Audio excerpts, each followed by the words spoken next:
Election నువ్వు ఎందుకు చేస్తావు? ఇది నువ్వు శుభ్రం చేసుకో. మా ఎలక్షన్ కూడా నువ్వే చేస్తున్నావా? మేము చేసేటట్టు లేదు. ప్రతిదానికి నువ్వే పరిగెత్తి ఏం చేయాలనో, మేము ఏం మాట్లాడాలనో, మేము ఏం చెప్పాలనో ప్రతి ఒక్కటి తమరే మాట్లాడుతున్నారా? తమరు చూసుకోండి. తమరికి ట్రాక్ రికార్డు పెరగకుండా చూసుకోండి. ఇప్పటికైనా 5 సార్లు వరుసగా ఓడిపోయినాడు. మళ్ళీ 6వసారికి సిద్ధపడ్డావు. ఇబ్బంది లేదు. 7వసారికి కూడా నువ్వే ఉంటావు. దాని గురించి ఏం అనుమానం లేదు. ఎందుకంటే నీకు ఓటమికి అలవాటు పడిపోయినటువంటి వాడివి.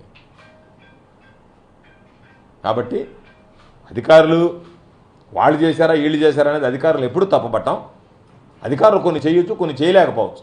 అంత మాత్రాన్ని నువ్వు డబ్బులు పంచినటువంటి మాత్రాన్ని మీ మీద యాక్షన్ తీసుకోలేదు కాబట్టి నేను కలెక్టర్ని విమర్శించాలనా? డిస్ట్రిక్ట్ ఎలక్షన్ ఆఫీసర్ కాబట్టి ఎందుకు యాక్షన్ తీసుకోలేదు నువ్వు అని చెప్పి మాట్లాడాలనా? ఏదో వాళ్ళకు ఉన్నటువంటి పరిమితుల్లో ఎలక్షన్ కమిషన్కి ఉన్నటువంటి నియమ నిబంధనల ప్రకారం ఈరోజు నేను కూడా చెప్తా, నేను కూడా డబ్బులు పంచుతా. హ్యుమానిటేరియన్ గ్రౌండ్స్ అంట, సబబేనా, సమంజసమేనా? హ్యుమానిటేరియన్ గ్రౌండ్స్ అని చెప్పి డబ్బు పంచవచ్చు అని చెప్పి ఎలక్షన్ కమిషన్ రూల్స్లో ఉందా?